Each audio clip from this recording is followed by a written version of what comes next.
Quero saudar os irmãos com a graça e a paz do nosso Senhor Jesus Cristo. Amém, irmãos? Eu convido os irmãos a abrirem as suas Bíblias lá em Gênesis. Gênesis 3.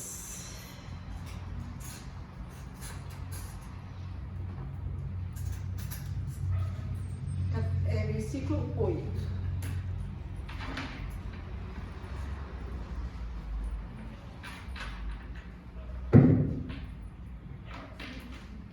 Amém?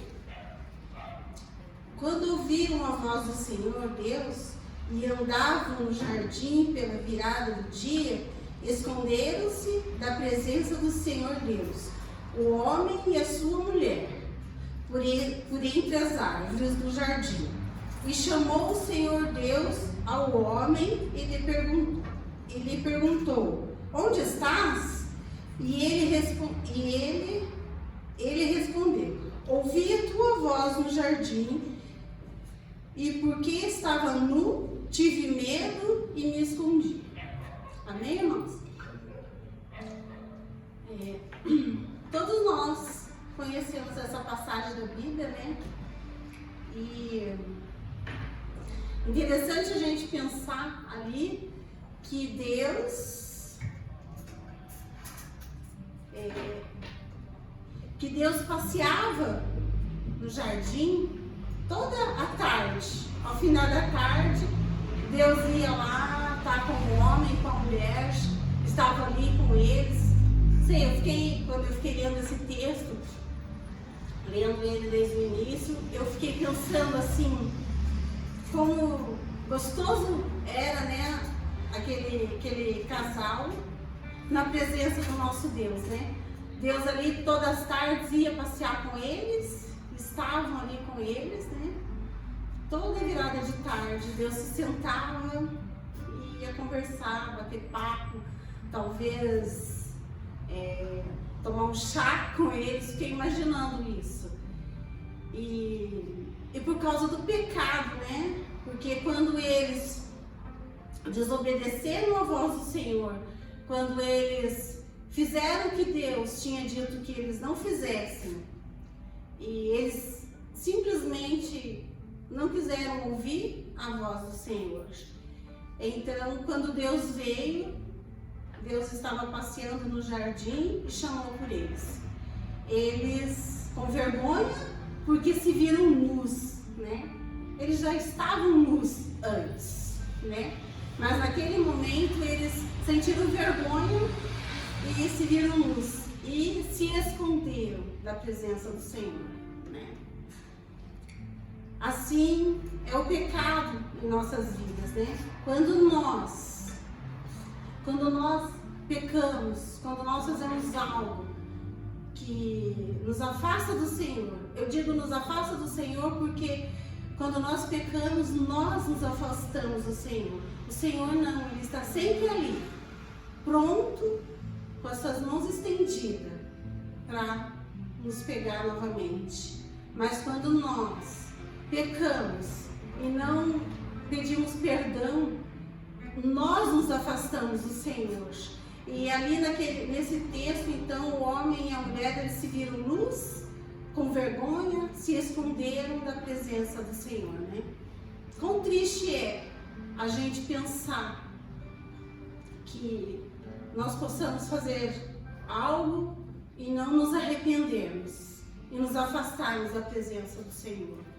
Com tudo isso que temos vivido, ainda há pouco nós falávamos sobre isso, com todas essas lutas, essas dificuldades, mais,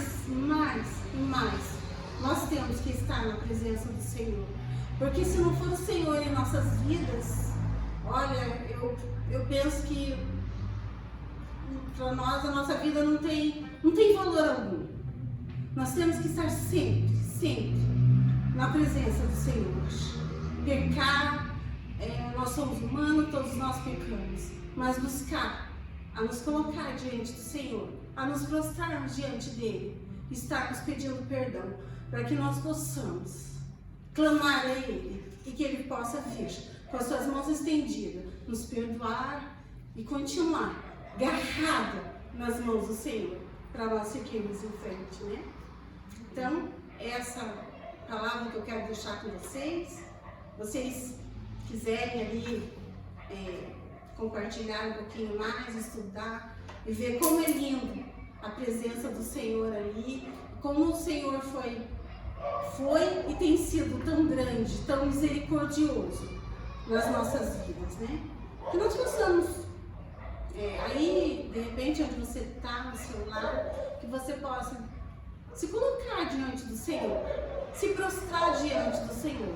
O único que é digno que nós nos prostremos diante dele é o nosso Deus Todo-Poderoso, que está pronto para ouvir o nosso clamor e nos perdoar de qualquer coisa que nós tenhamos feito. Que nós possamos então colocar a nossa vida diante do Senhor, nos prostrarmos, para que nós possamos louvar e engrandecer o nome dele, e que o nosso louvor ele receba lá no seu trono de graças.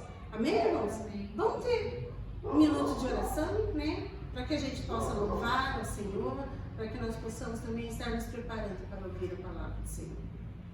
Senhor nosso Deus, Pai querido e amado, diante de Ti, Senhor, queremos nos colocar neste momento, Senhor, clamar a Ti, ó Pai, que o Senhor venha sobre as nossas vidas, Senhor. Pai, que nada, Senhor, que nós tenhamos feito, Senhor, nos afaste da Tua presença, Senhor. Que nós possamos sempre, Senhor, estar clamando a Ti, ó Pai. Que o Senhor esteja ouvindo o nosso clamor, Senhor, o nosso pedido de perdão, Senhor, para que nós possamos sempre estar diante de Ti, ó Pai. E que o nosso louvor, a nossa oração, Senhor, o nosso clamor chegue à Tua presença, Deus. Que o Senhor possa estar olhando por nós, Senhor. Porque sem a Tua presença nós não somos nada, Senhor. Nós carecemos de Ti em todo o tempo, Senhor. Precisamos das Tuas mãos, Senhor, dos Teus braços fortes, Senhor, da Tua direção, ó Deus. Obrigada, Senhor, por esse tempo na Tua presença, Senhor. Obrigada, Senhor, por tudo que o Senhor tem feito em nossas vidas, Senhor.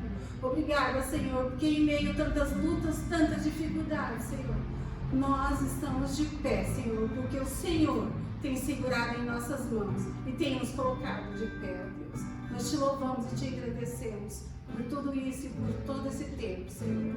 Nós Te rendemos todo o louvor e toda a adoração, Deus. Amém. Thank you.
Amém, né, irmãos? Que Deus continue nos abençoando. Eu vou chamar o pastor, né, que vai estar trazendo a palavra. Vamos estar orando pela vida do pastor. Vamos fazer a oferta? Tá. Então, antes, né, nós vamos fazer um momento de oferta, né? Quero convidar os irmãos que tenham trazido seus dízimos e ofertas, para que possa estar trazendo a luz ao filácio, né? Depois, então, a palavra estará com o pastor. Amém?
E aí eu já oro agradecendo as ofertas e passo a palavra ao pastor.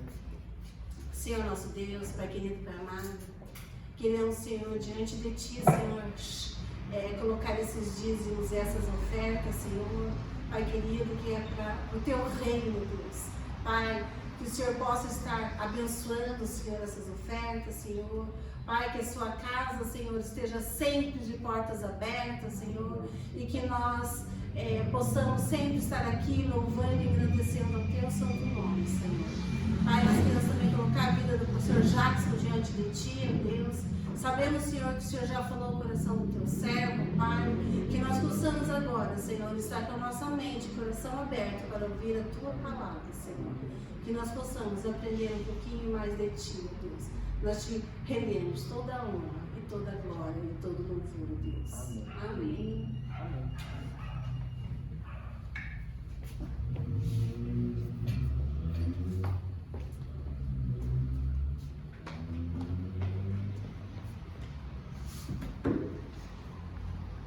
Graça e paz, amém? Amém. Glória a Deus, né? Glória a Deus. E podemos cultuar ao Senhor, né? Embora hoje já a maioria, né? Da forma online, né? Tivemos que alterar nosso culto, né? Dia de semana, por causa do toque de recolher. Semana que vem, 2 semanas aí para frente, não vai ser possível também, né? E daí vai adiantar mais um pouquinho. A gente tem orado para que tudo venha a entrar no normal, né? Que todo mundo espera, né? Diante dessa pandemia. Mas Deus sabe todas as coisas e a gente vê que é um tempo de provas mesmo, né? Mas é um tempo para ser aprovado e não reprovado. É um tempo onde a gente está buscando para poder vencer e aprendendo com tudo isso que a gente está vivendo, né? Então é tempo de firmar nossa fé, é tempo de esperar no Senhor, é tempo de perseverar, é tempo de orar, é tempo de estar, né, preparado, né, para tudo, para todas as coisas, né? E cada dia mais a volta de Jesus é mais próxima, né? Então a gente tem que estar preparado para tudo isso, né? E a certeza é que nós já temos, né, a vitória em nome de Jesus, né? Como a gente ainda no mês de maio estamos falando sobre família, né? E hoje não vai ser diferente, na quinta-feira. Então a gente vai falar sobre família, voltando às origens, começando bem. A gente já viu algumas palavras durante esse mês, né? Nossa, de alguns irmãos também. E agora a gente vai ver hoje começando bem. Para começar bem, né, qualquer coisa, né, a nossa vida, né, é preciso estar alicerçado, né, e foi dito isso já no domingo passado, num alicerce forte, né, numa estrutura forte, né, numa casa sobre a rocha. E essa casa sobre a rocha é em Jesus, nessa casa. E na família, iniciando também na família quando se inicia, né? Lá em Gênesis fala, né? Deixará o homem seu pai, sua mãe, se unirá a sua mulher e serão os dois uma só carne. É o início, né? Da família que começa e é instituição criada por Deus. O casamento é criado por Deus. E para começar bem, né? Tem que ter a base forte. Para ter a base forte, tem que estar alicerçado em Cristo.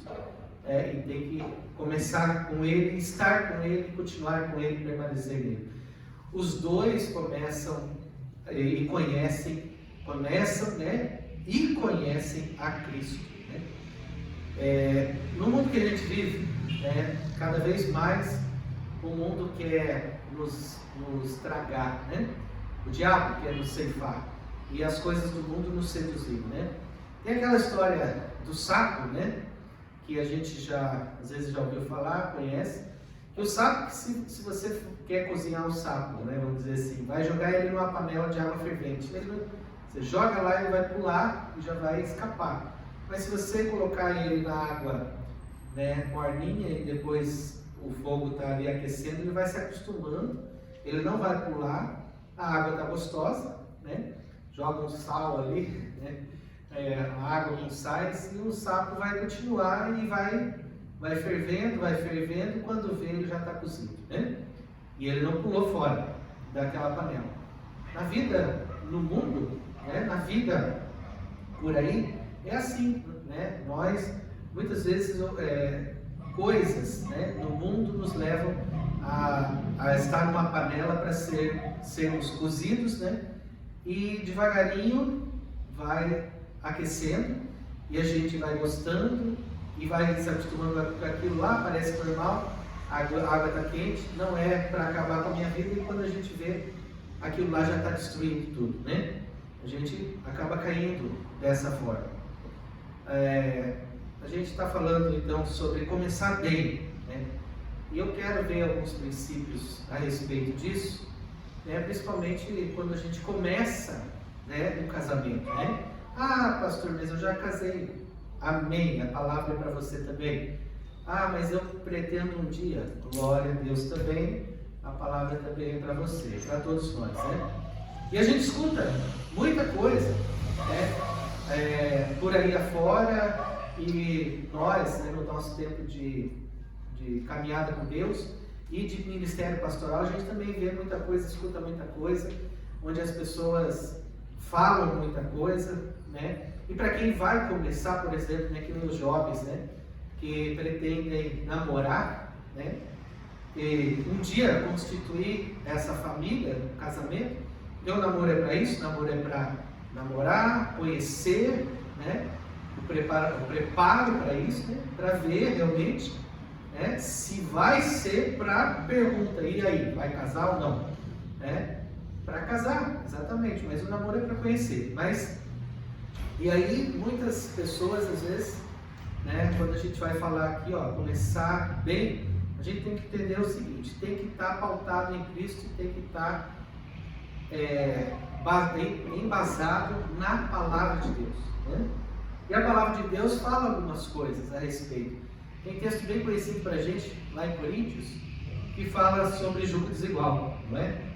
E o jugo desigual, né, não se põe o jugo desigual com os incrédulos. Ele fala algumas coisas a respeito disso. Esse a gente conhece.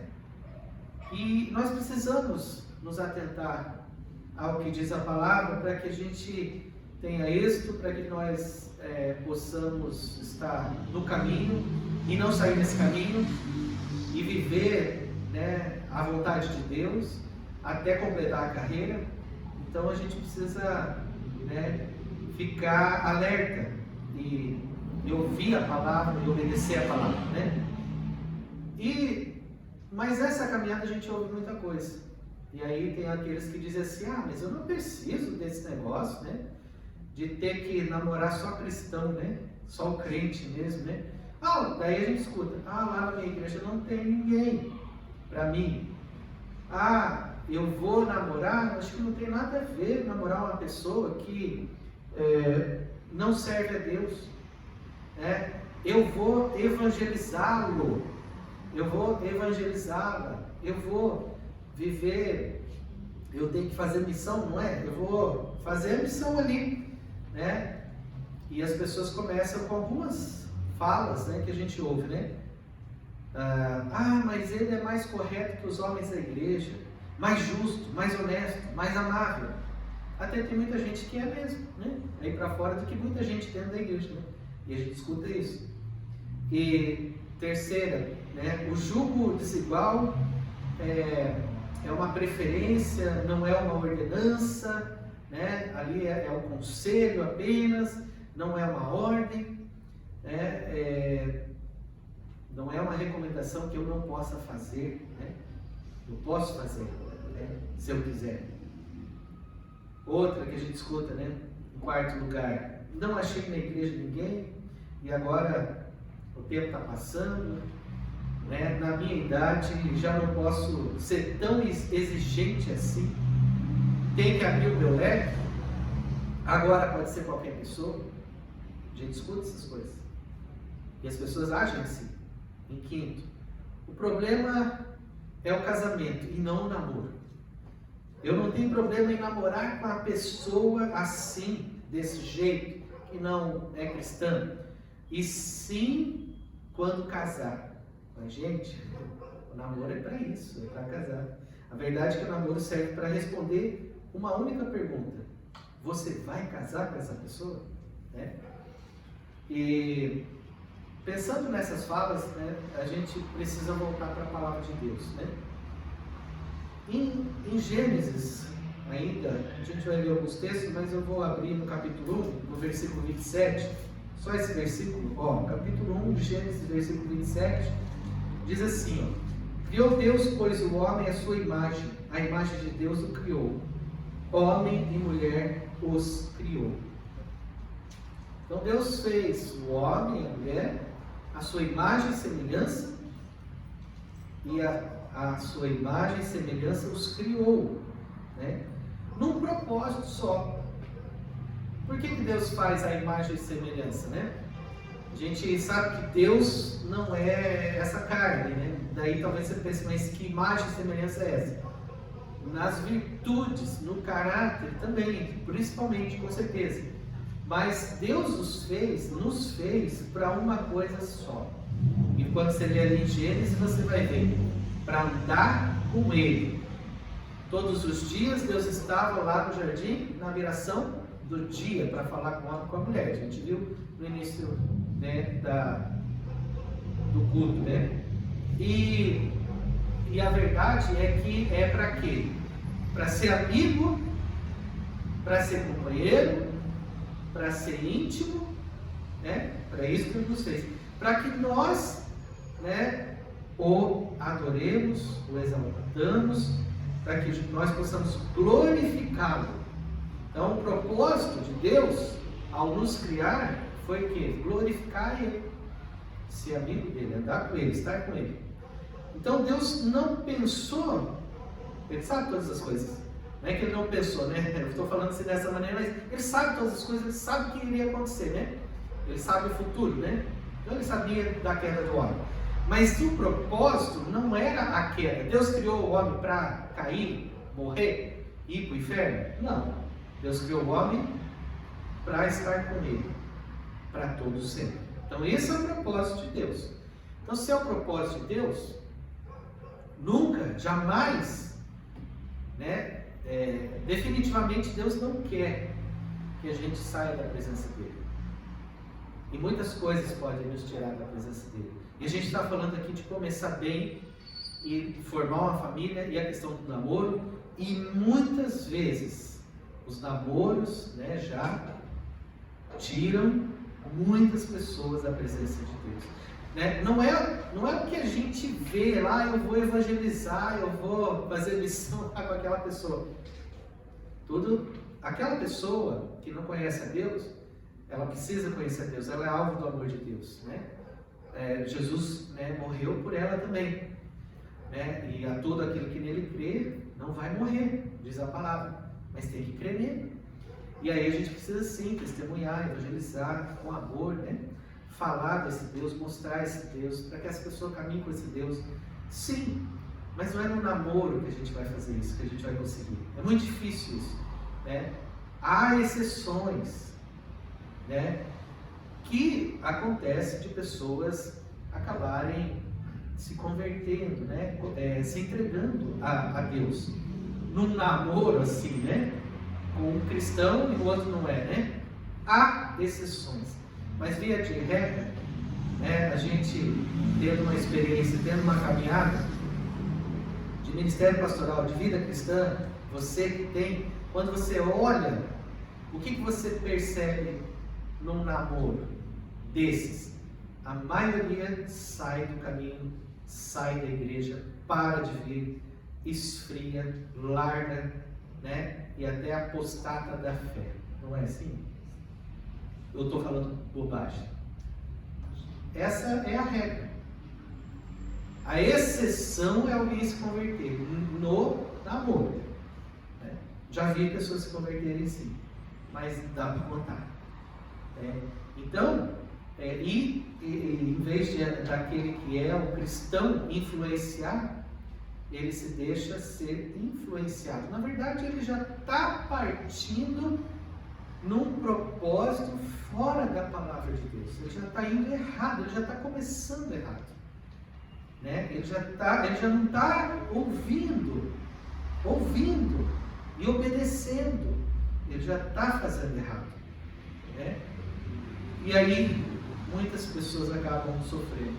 Já vi pessoas destruírem a questão da comunhão com Deus, desistir, apostatar. Outros que até dizem que continuam, mas não continuaram mais naquele caminho, foram no caminho do outro, da outra, do cônjuge, E não é questão de religião, mas em lugares onde não deveriam estar, E muitas consequências tem por causa disso, Quando a gente olha na palavra de Deus, a gente percebe lá na história, desde o início, desde o princípio, daí teve a queda, a gente vê os pais da fé, a gente vê Abraão, a gente vê promessa de Deus ali, em ti serão benditas todas as famílias da terra.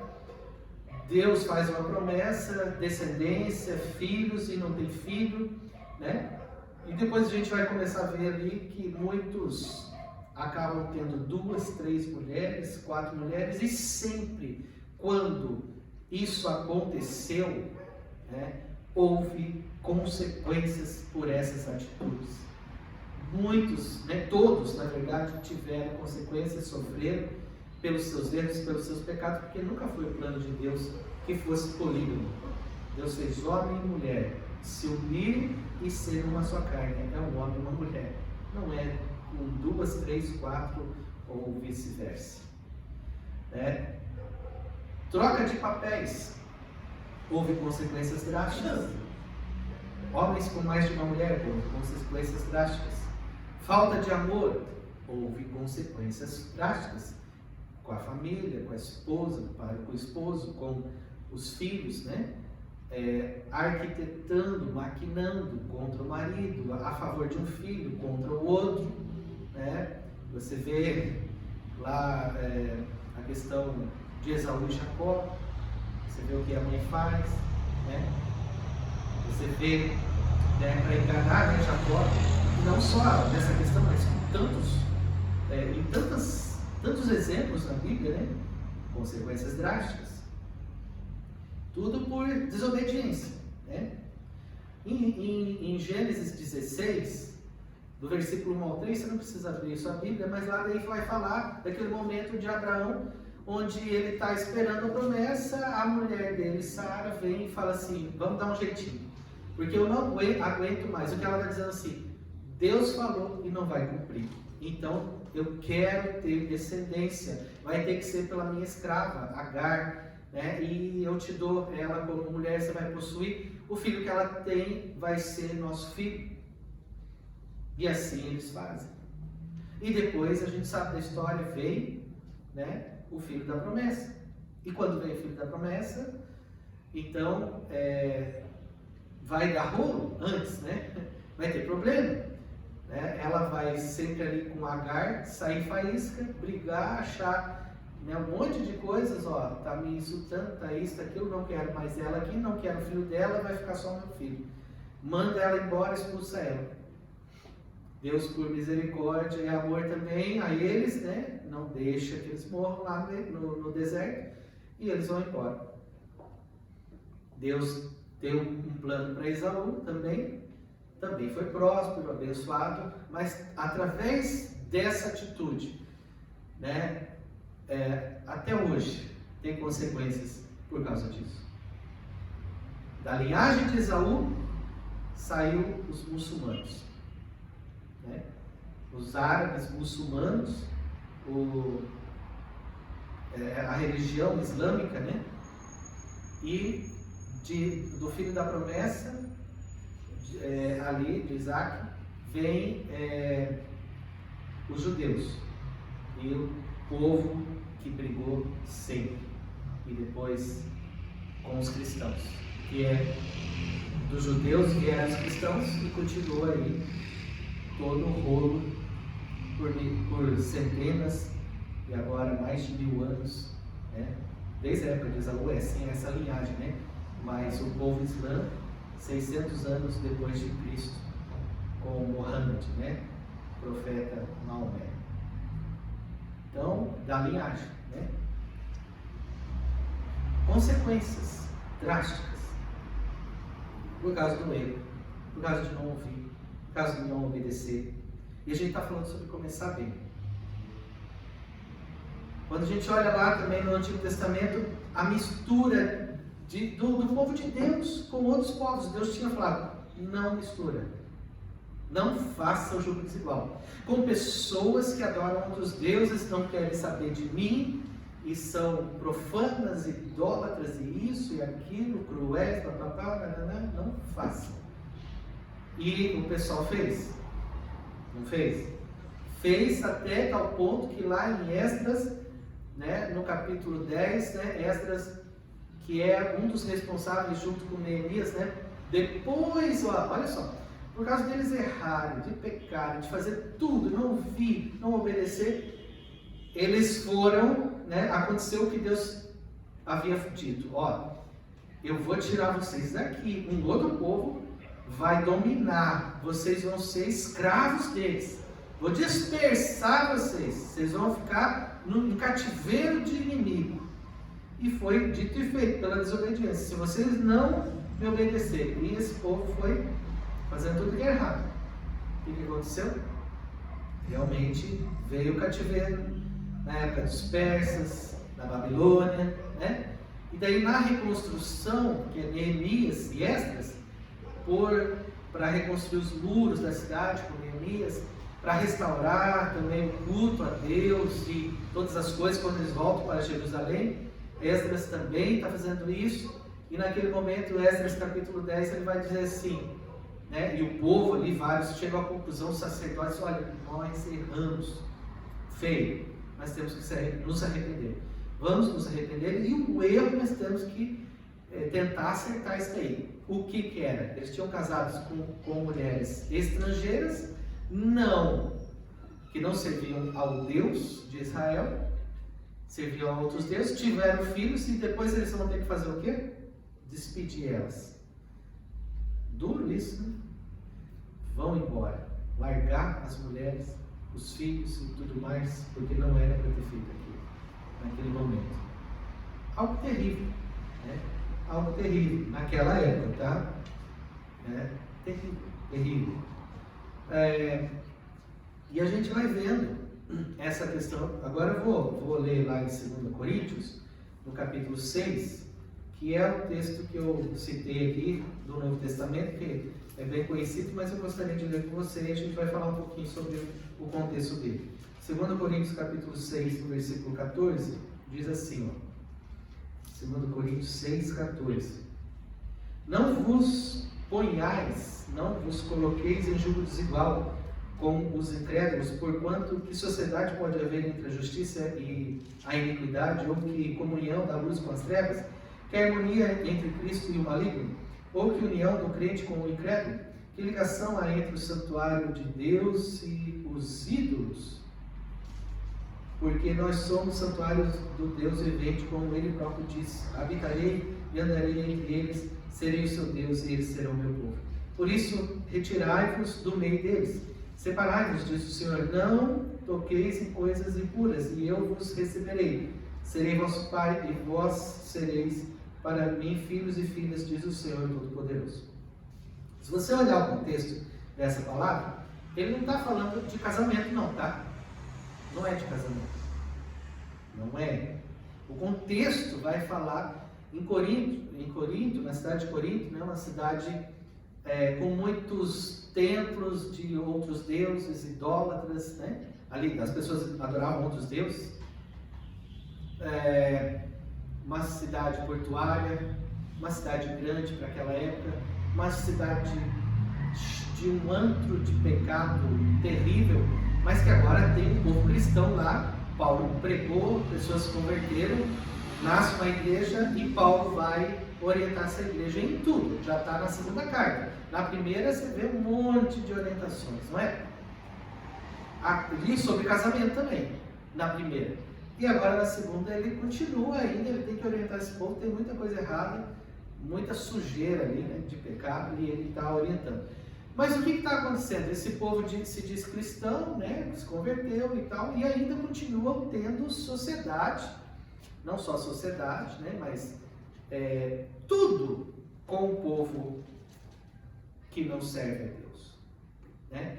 E nessa, não tem nada a ver, imagina, eu sei em quem eu creio em Deus, no Deus no nosso Senhor, em Jesus Cristo, eu sou cristão, não tem nada a ver eu fazer isso com ele lá, eu fazer isso com aquela família, ou estar junto, ou aqui ou ali, e nos conceitos, e na cultura, e nas ideias, e em tudo que eles vão falando, eles vão se misturando, e eles vão se corrompendo, e eles vão se afastando da presença de Deus por causa dos erros e pecados também.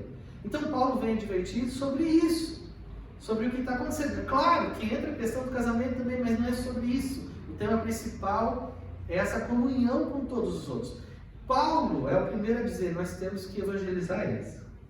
Paulo não é aquele cristão que nem tem, como tem, né, muitos por aí, que fala assim, a gente vai se isolar, vou sentar, vou ouvir a palavra e não quero saber de mais nada. Não é para isso que Deus te chamou, não é para isso que você nasceu, né? É para ser luz e sal na terra. Então Paulo sabe disso. E ele é o primeiro a fazer isso, porque ele que constituiu uma comunidade cristã naquele lugar. E ele quer que os outros façam. Só que ele está falando assim, peraí, ser luz, pregar, evangelizar, testemunhar, amar, servir, mas não tenham comunhão.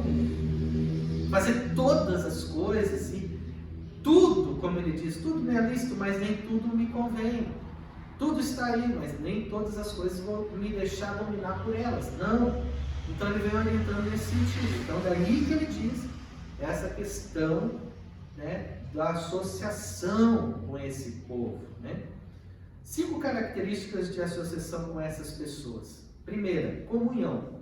Segunda, sociedade. Terceira, harmonia, acordo. Quarta, união. Quinta, ligação. Primeira, comunhão. Comunhão, na palavra do Novo Testamento, se chama koinonia, né, no grego. Koinonia.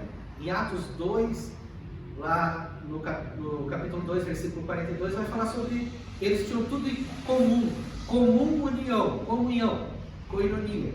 Aquela igreja, né, que a gente quer ser, né? Onde a igreja ali de Atos, que Deus acrescentava a cada dia, e as manifestações do Espírito usando aquele povo. A gente vê a igreja unida, a igreja que estava fazendo tudo conforme a palavra estava dizendo, né, que eles tinham que fazer. Koinonia. O que significa isso? Comunhão é relacionamento íntimo e espiritual. A koinonia significa isso. A palavra aqui é koinonia. Então, relacionamento íntimo e espiritual tem a ver com espiritualidade.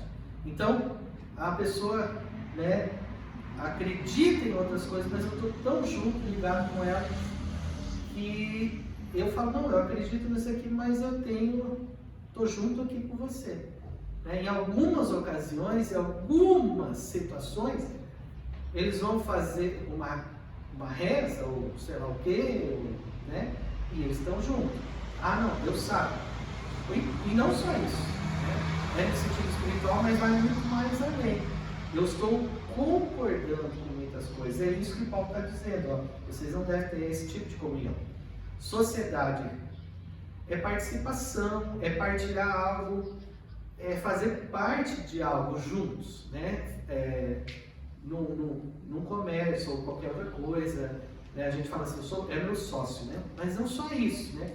Essa sociedade que a Bíblia fala aqui é partilhar algo. Então, eu partilho de algo o outro partilha de algo comigo, eu acabo fazendo parte daquilo. Terceiro, harmonia. Quando fala de harmonia, é que eu concordo, eu tenho acordo, tenho concordância. Tudo que aquela pessoa declara, eu declaro. É isso que Paulo está querendo dizer no mais profundo aqui dessa orientação. Quarto, união. União, eu faço parte. Eu faço parte daquilo, eu estou junto, misturado, né? Porção.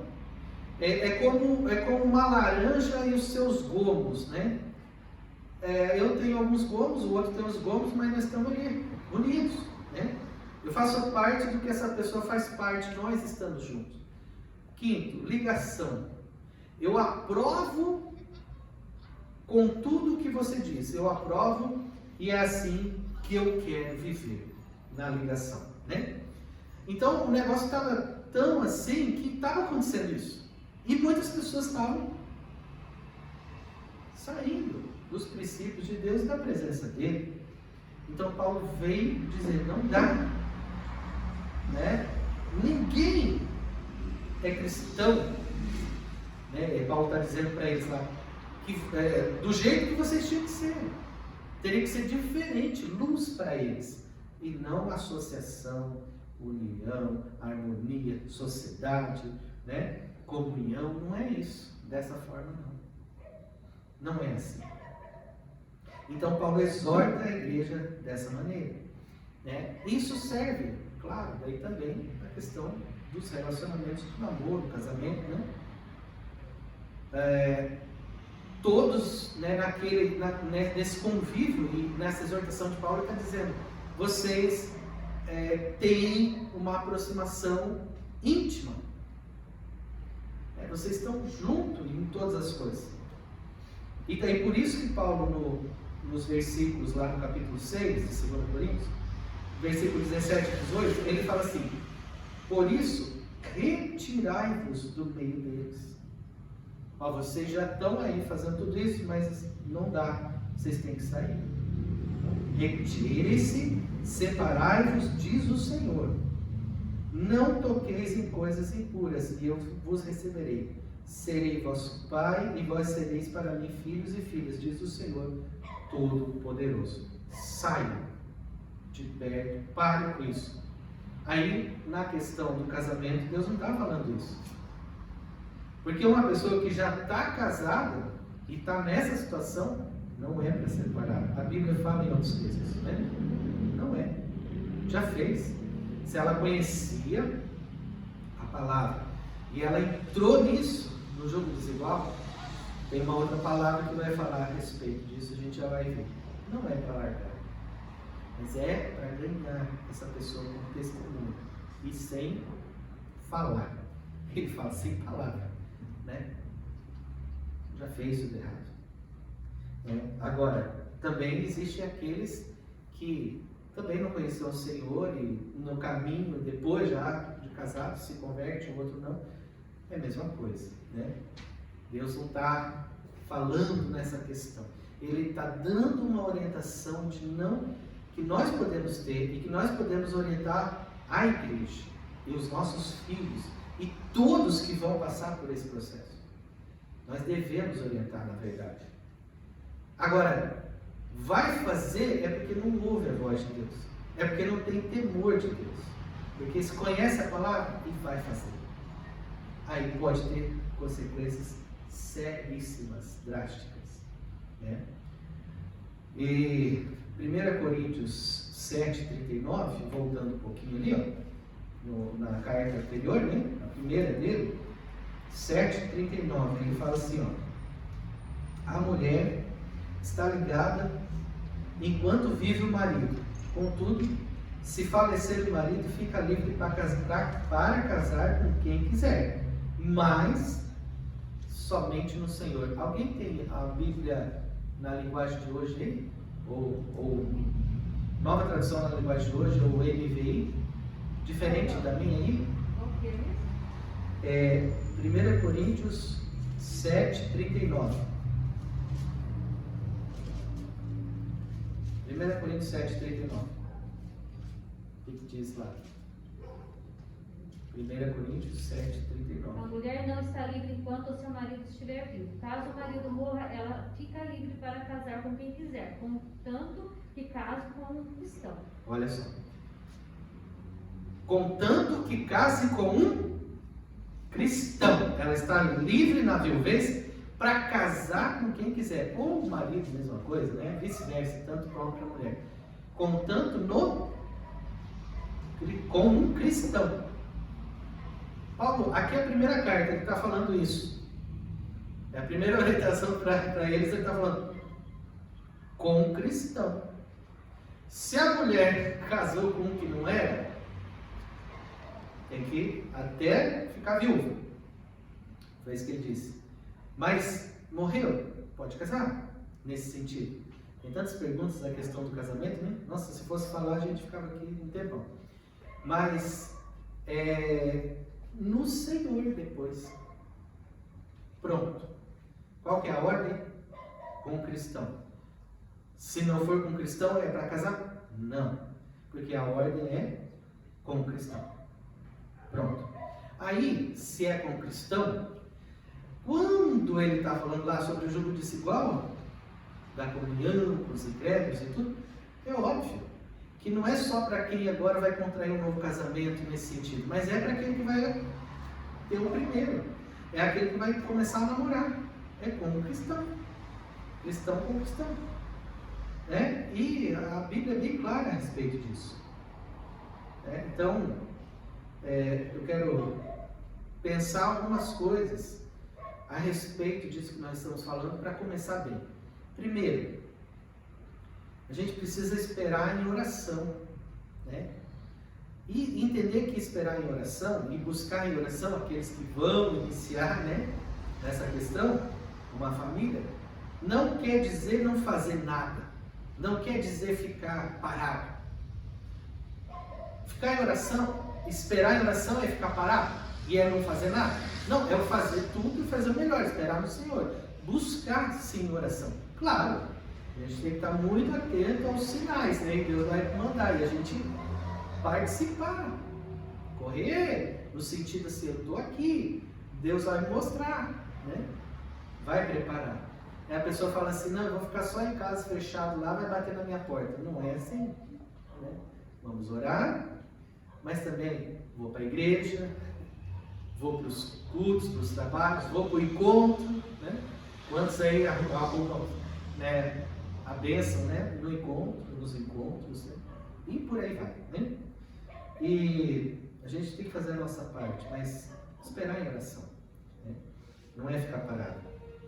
Lá em 1 Pedro, a gente está caminhando para o final, mas eu quero ver ainda algumas coisinhas aqui. 1 Pedro, no capítulo 3, ele fala assim, ó: mulheres, sede vós igualmente submissas a vosso próprio marido, para que, se ele ainda não obedece à palavra, seja ganho sem palavra alguma, por meio do procedimento da sua esposa, ao observar vosso honesto comportamento cheio de temor. Olha, aqui ele fala, não vou falar a questão da submissão, é estar na mesma missão, mas a gente poderia falar muita coisa. O que eu quero aqui me atentar é: seja ao seu marido, o que não é cristão, ele está dizendo aqui, ó, ou qualquer um, mas ele está dando exemplo do que não é cristão, para que, se ele ainda não obedece à palavra, seja ganho sem palavra alguma, por meio do procedimento seu, do seu testemunho, observando o seu comportamento cheio de temor de Deus. Então ele está dizendo assim: é para largar? Né? Você está no jugo desigual? Né? Você é cristã, mas está com um incrédulo? Não. Você é responsável para ganhar ele, sendo submissa e sendo exemplo de cristã, com zelo de temor, com testemunho, ganhando ele sem palavras. Porque com palavras, né, parece que palavras não vão adiantar, né? Porque vai valer o testemunho, é o seu procedimento. Então, Essa é uma outra posição ainda. Mas quantas pessoas não conseguem viver quando está nessa condição? Mas quantas pessoas entraram nessa condição sabendo da palavra? Ela podia ter evitado tudo? Não podia?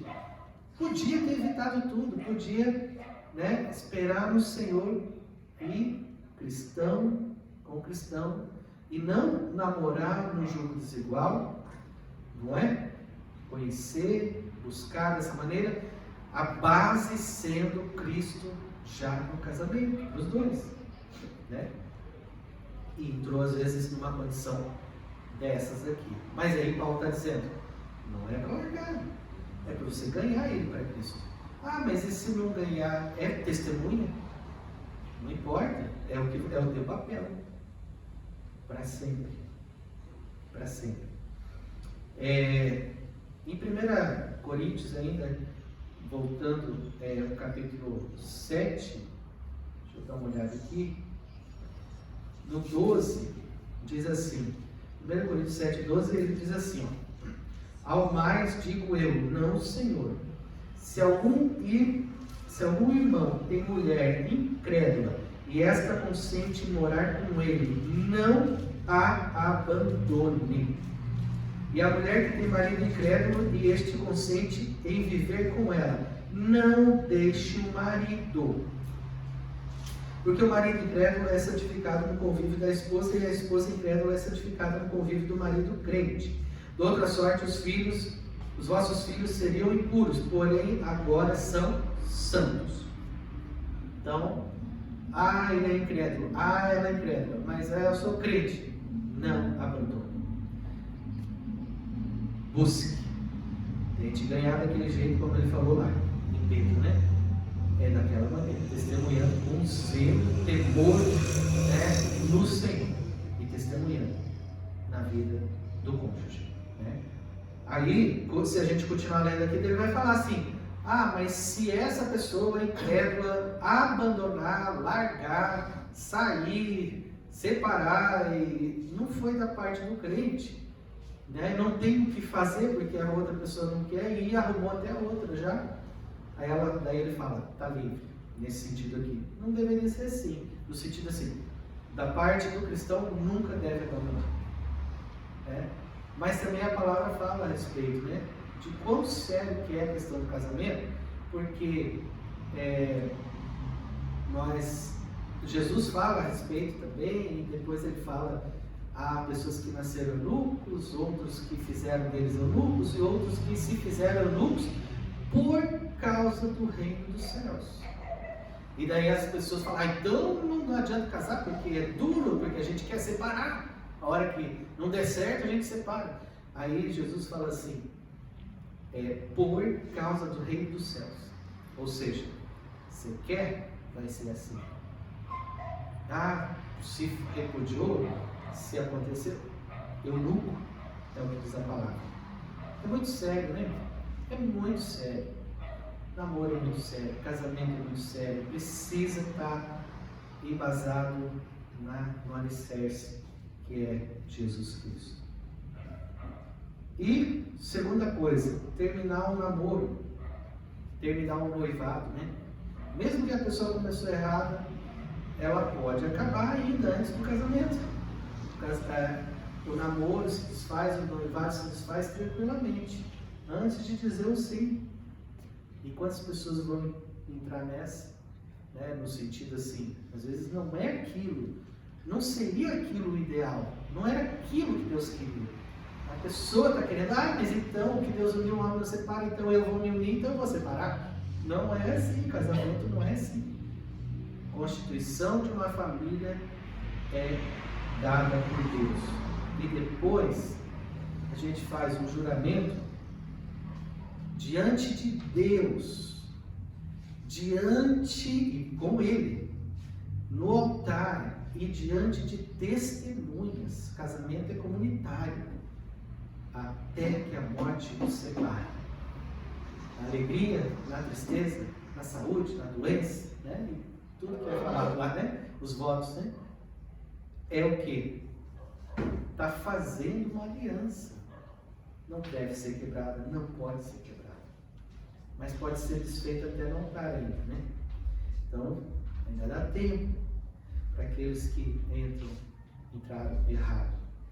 No sentido disso que a gente está falando. Terceiro, instruir é custoso, mas tem frutos.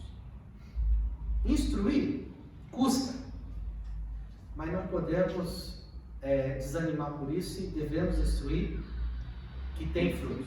Em tudo, tá? Quando você olha lá para Josué, no tempo de Josué, Josué, um líder, né, de Deus, sucessor de Moisés, homem crente, né? Josué e Caleb levaram o povo, só da geração deles, são os dois que chegaram à terra prometida e a outra geração dele conquistou, mas eles ensinaram os princípios de Deus. E depois no finalzinho Josué fala assim: eu não sei vocês estão aí, vocês são um povo difícil, vocês sabem o que Deus fez, olha, com a nossa geração, né, pela desobediência, isso, aquilo, e já tem gente aí querendo se desviar, sair da presença de Deus, servir outros deuses, se misturar com outros povos. Não é assim. Não sei vocês, mas eu e minha casa serviremos ao Senhor. Ele declara isso, né? Josué morre. Vem o tempo dos juízes, não é? E no tempo dos juízes, o que é os juízes? Cada um fazia o que achava melhor. Deus tem que levantar homens e mulheres para instruir o povo e para exortar esse povo. Mas o povo vai esquecendo, vai deixando Deus, vai fazendo tudo que é errado. E por não instruir mais esse povo chega um momento que a Bíblia fala que nos juízes é isso. Ninguém mais faz o que Deus quer. E eles não conhecem mais a Deus. E aí vem as consequências. E é um povo que se mistura com outros povos. E vai vindo as consequências drásticas por tudo aquilo. Bom, para encerrar, vivemos no mundo. Estamos no mundo.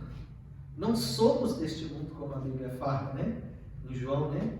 Jesus fala, em João 17, quando ele ora por mim, por você e por todos, né? Pai, não peço que os tire do mundo, mas livra-os do mal, santifica-os na verdade. A tua palavra é a verdade. Então, estamos no mundo, mas Jesus falou, olha, orou, intercedeu e disse assim, santifica, né? Na verdade, a tua palavra. A gente consegue vencer. A gente está no mundo, mas a gente não pode se amoldar com as coisas do mundo. A gente não pode achar que tudo é normal, que não tem nada a ver, que não é assim. Tem a ver sim. Se a gente não der ouvidos à palavra de Deus, nós estamos saindo, né, da presença de Deus. Nós precisamos ser luz, como já foi dito. É isso que Paulo queria para aquele povo. Quando ele fala de sair, retira do que vocês estão fazendo. Mas vocês tinham que estar sendo luz para eles. Vocês precisam ser luz.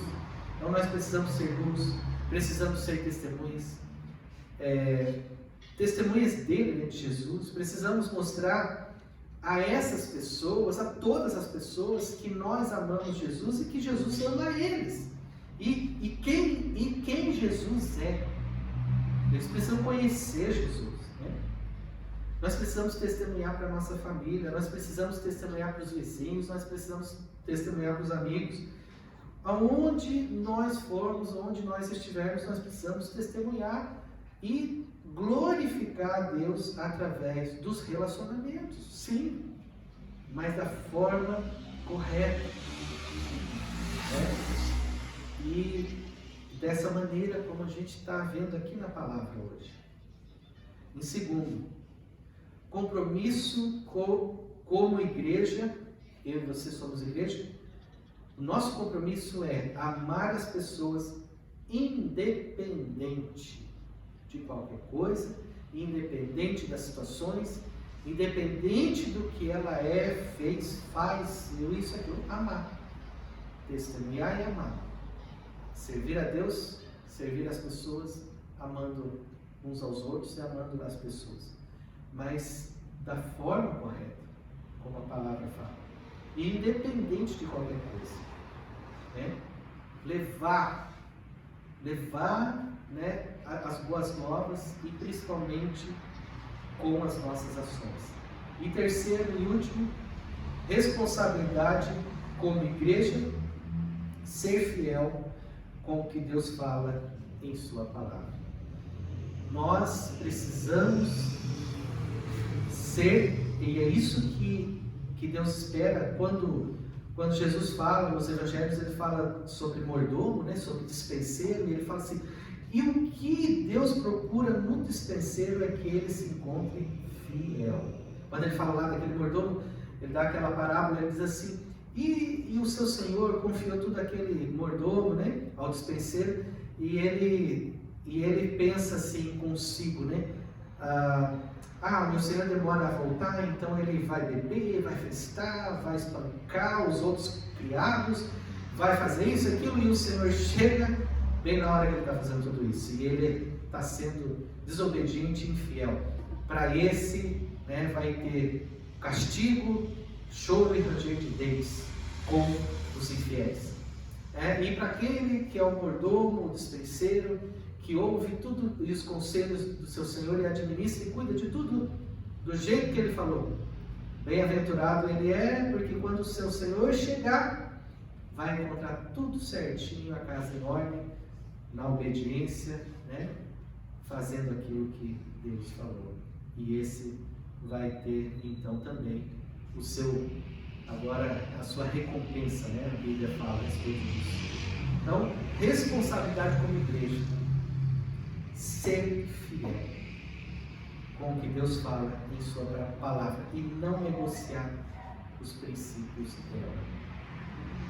É isso, então eu fico com isso. Uma palavra dessa, ou qualquer outra que a gente for falar, né? Casamento mesmo, a gente pode falar 1 milhão de coisas.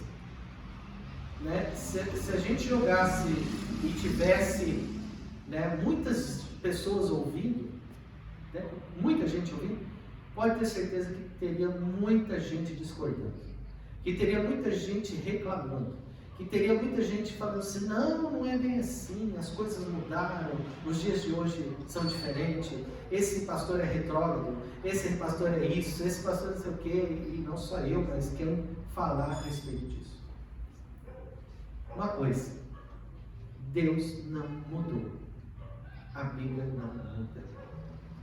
Ela é imutável. Deus é imutável. É o mesmo ontem, hoje e será eternamente. Evolução no sentido aí de muita coisa, né? Adaptação de muitas coisas que nós precisamos, sim. Tem coisa boa também.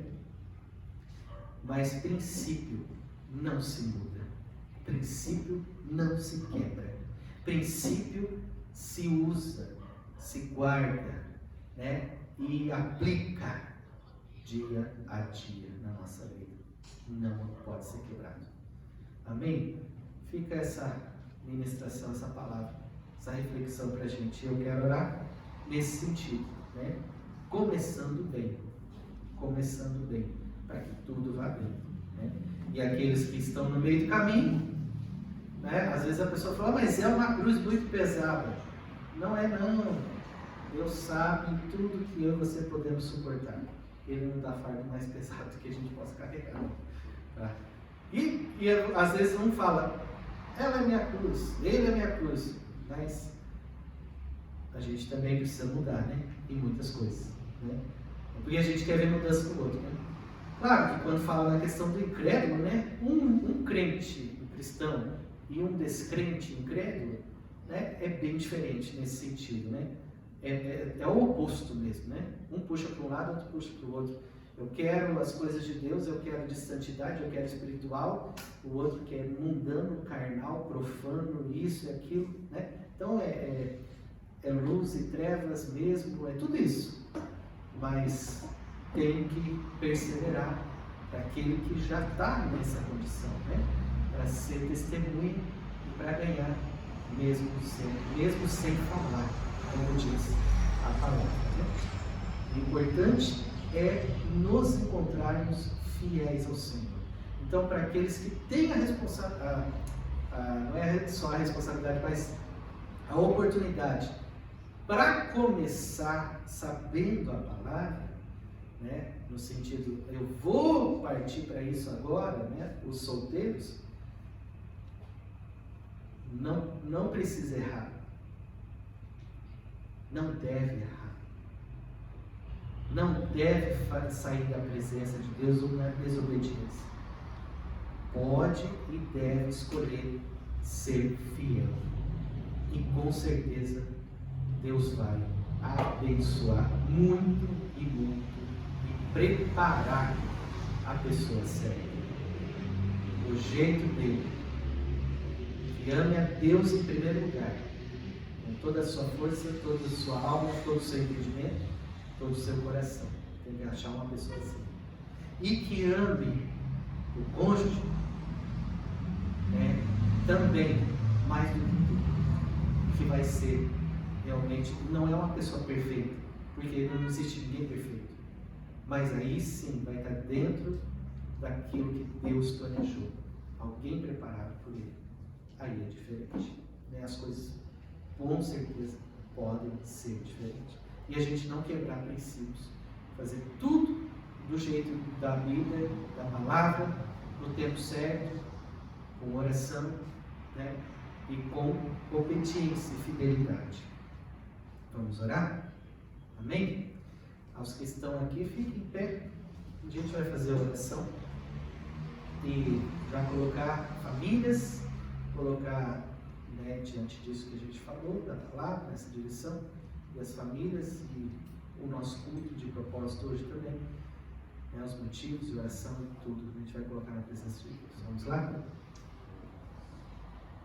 Pai amado, queremos nessa hora, diante da Tua palavra, Pai, que nos direciona, nos exorta, mas essa exortação, quando ela é do Senhor, ela é cheia, ó Deus, de amor e cheia de instrução, sim, cheia de, ó Pai, amor, como a gente falou, mas com um propósito, ó Deus, para que a Tua palavra venha a ser cumprida na nossa vida, Pai. Se tem algo que não está de acordo, Pai, para aqueles, não só os que estão aqui, os que vão assistir também, Deus, que seja mesmo, Pai, Deus, resolvido, consertado, ó Deus, na Tua presença, Pai, Deus, ajustado, a pessoa, cada um possa mesmo, Pai, colocar diante de Ti, Pai, Deus, as suas faltas,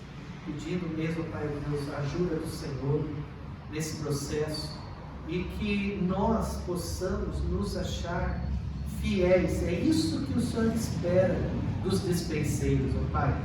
E nós somos chamados despenseiros, mordomos, porque nós estamos cuidando das coisas que o Senhor confia para nós como igreja, Pai. A igreja é chamada, Pai, a compactuar, misturar, ó Deus, no sentido como nós vimos aqui, ter comunhão, Pai, com as coisas do mundo e aquilo que não vem de Ti, Pai. Mas a igreja chamada para ser sal e luz, para ser, ó Pai, testemunha, para ser o bom perfume de Cristo, para levar as boas novas, ó Pai, dizer que existe um Senhor sobre toda a terra, vivo e ressurreto, que nos ama, que pagou o preço pela nossa vida, que nos resgata, um Deus que salva, que cura, que liberta, que transforma, um Deus, ó Pai, que nos fez com o propósito de andar junto com a gente, de sermos íntimos do Senhor, amigos do Senhor, ó Pai, de glorificarmos ao Teu nome, Senhor, e de vivermos com o Senhor eternamente, Pai. De que a vida não acaba aqui, de que, ó Deus, nós temos uma eternidade à frente, que nós, ó Pai, podemos escolher, Pai, Deus, para onde vamos, Pai. E é contigo, Pai, Deus, esse caminho. Jesus é o caminho, é a verdade é a vida. Ninguém vai ao Pai senão por Ele. O Senhor mesmo declarou isso, Pai. Em nome de Jesus, então, Pai, venha, ó Pai, Deus, Pai, trabalhando, Pai, Deus, nas vidas, nas famílias, ó Pai, nos jovens também, Senhor. Nós oramos por eles, nós oramos pelos nossos filhos, e nós, como igreja, podemos instruir, dar trabalho, como a gente viu aqui, Pai Deus. Às vezes, são coisas, ó Pai Deus, ali, que são necessárias ser ditas mesmo, ministradas, ó Pai, mas vale a pena, porque os frutos aparecem, ó Deus, toda vez que, ó Deus, os líderes da palavra, Pai, ó Deus, deixaram de instruir, o povo pereceu, se corrompeu, ó Deus, fez tudo o que era mal também, ó Pai, mesmo, e muitas vezes instruindo já era assim, quando então parou, ó Deus, virou um caos. A igreja é responsável, Pai Deus, para levar a sã doutrina, Pai. Para levar, Senhor Deus, a direção correta, Pai. Para não se amoldar, ó Deus, com os modelos, ó Pai, do mundo, Pai. De família, de casamento, Pai Deus, fora da Tua palavra. Não, é pela Tua palavra, Senhor. E nós estamos no mês da família orando pelas famílias. Orando, Pai Deus, Pai, por relacionamentos do Senhor, ó Pai, que vem do Senhor, e para aqueles que estão no casamento, Pai, ó Deus, por conversões, ó Pai, de cônjuges, por conversões dos filhos, dos pais, Pai, por libertação, Senhor, por restauração, Senhor, Deus, no casamento, por mudanças mesmo que o Senhor espera, para que haja, Pai Deus, paz em cada casa, harmonia, alegria e a Tua presença em cada vida, Pai Deus, em cada coração, Senhor Deus, mostrando a direção. É o que nós te pedimos, Pai. Então nós confiamos a Ti todas as coisas. Nesse culto de propósito, colocamos nossos pedidos. Colocamos, ó Pai, as nossas dificuldades.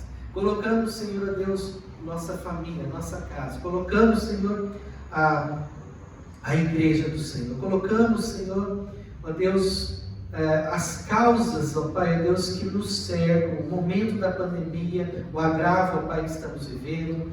Pedimos, ó Pai, ó Deus, para que o Senhor esteja entrando com providência mesmo, ó Pai, sarando a nossa terra, curando, ó Pai, os enfermos, ó Deus. Pai, que cada um possa fazer o seu papel, Pai, como bom cidadão e bom cristão, ó Pai, ó Deus, fazendo o que é necessário, o que as autoridades têm falado, Pai, ó Deus, não desobedecendo, Pai, vemos muitas pessoas na desobediência, ó Deus, e a Tua igreja, Pai, que venha mesmo a fazer diferença, Senhor.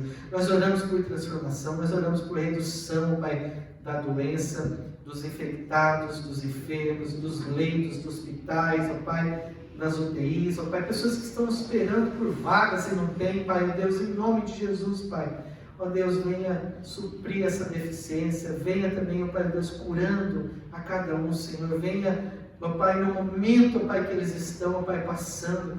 Oramos, Pai, pelos irmãos aqui, Pai, que estão, Pai, Deus, com a doença, Pai. Deus, as famílias que estão à volta desses que estão infectados, Senhor. Nós apresentamos eles nas Tuas mãos, ó Pai, e declaramos, Pai, que sejam curados para a Tua glória, restaurados em nome de Jesus, Pai, 100%, sem sequelas, Senhor, em nome de Jesus. E nós pedimos mesmo, Pai, Deus, ó Pai, sara a nossa terra, Senhor. Deus, o avanço das vacinas, Senhor. Ó Deus, a diminuição, ó Pai, dos casos, ó Pai. Ó Deus, a vitória definitiva mesmo, nós estamos esperando isso, Pai. O renovo do Senhor, Pai, espiritual, emocional sobre cada um. Pai, as dificuldades que as pessoas estão enfrentando, muitos desempregados, ó Pai. Renda diminuída, nós pedimos também a provisão sobre a vida de todos, Senhor. O emprego, Pai, Deus, Pai, o suprimento, Pai, das necessidades básicas. Usa a Tua igreja também, usa cada um de nós, Senhor, Deus. Pai, em nome de Jesus, Pai, que nós não venhamos a perder nenhuma oportunidade que o Senhor nos dá, Pai, de abençoar, Pai. E no nome de Jesus, ser a igreja diferente. Eu digo não só nós aqui, a igreja do Senhor como um todo, Pai. Ó Deus, em cada momento, e ser testemunho do Senhor no amor, ó Pai, ó Deus, no cuidado, na compaixão, ó Deus. Abre as portas, ó Pai, para aquele que precisa do emprego, Pai. No nome de Jesus, Senhor, venha, Pai, ó Deus, renovando, fortalecendo, restaurando mesmo, vem dando direção à Tua igreja. Vivemos tempos de lutas, tempos difíceis, mas o melhor de tudo é saber que o Senhor está aqui conosco, Pai. E no teu propósito, nós queremos permanecer. Nós assim oramos, te entregamos tudo, te agradecemos por esse dia, por esse momento, por esse tempo de intercessão, Pai Deus, em nome de Jesus. Amém. Amém? Glória a Deus. Nós vamos encerrar. Levante suas mãos. O amor de Deus, o nosso Pai, a graça de Jesus Cristo, o Filho, nosso Senhor e Salvador, e o poder e os consolos, a unção do Espírito Santo sejam sobre você, todo o povo de Deus, hoje e para todos sempre. Amém e amém. Glória a Deus.